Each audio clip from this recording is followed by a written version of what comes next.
Okay, so for English, we were supposed to compare Andrew Marvel's poem to his coin mistress with McGow's at lunchtime, and we were supposed to find some similarities and some differences.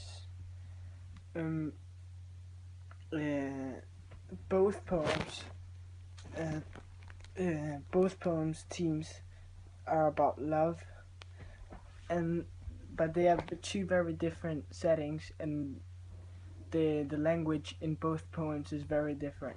In the first one, it's to his coin mistress. It's as if it's formal language and it's very complex, and he uses more vocabulary.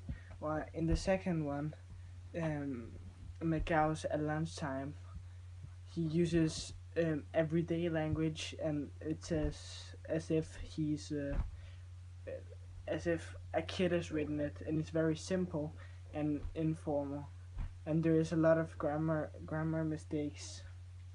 Um, the narration and the speakers are very different. In the first one, to his coin mistress, he talks about he talks to his mistress about how if she goes to live with him, he could give her so many things, and he was willing to do anything for her, and even wait a really long time to wait a really long time for her, and he compares her to nature and tells her how beautiful nature is, and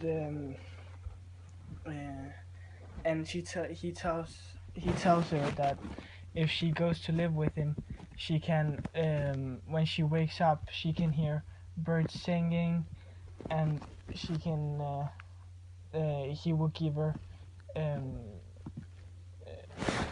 a nice living, and but it's not really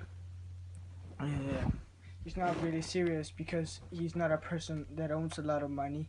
He's a person that works in fields and doesn't make much money or much, yeah.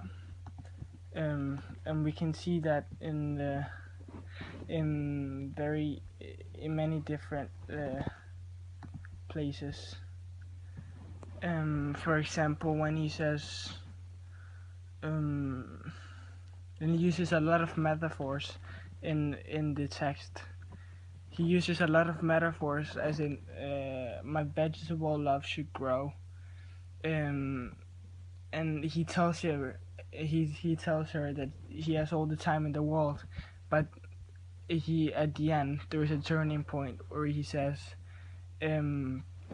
he's telling her that if they had the whole time in the world, they could take it slowly, but then there is a turning point, which is where he says, but at my back I always hear time's winged chariots near, which he tells her that he does not have all the time in the world, even though he wishes he could, but and so he wants an answer quite fast, while before he was telling her that they didn't have to stress it, and they didn't have to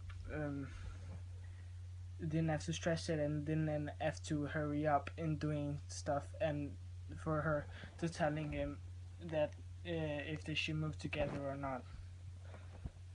Well, at lunchtime there's a lot of grammar mistakes, and it's as if it's very simple and very informal language. It's everyday language, really, and it's not really. It has a lot of grammar mistakes, like shocked and surprised, which is all put together, and it has a lot of words like that which are put together. For example, amused and annoyed, and there is so many like that. And in the first poem,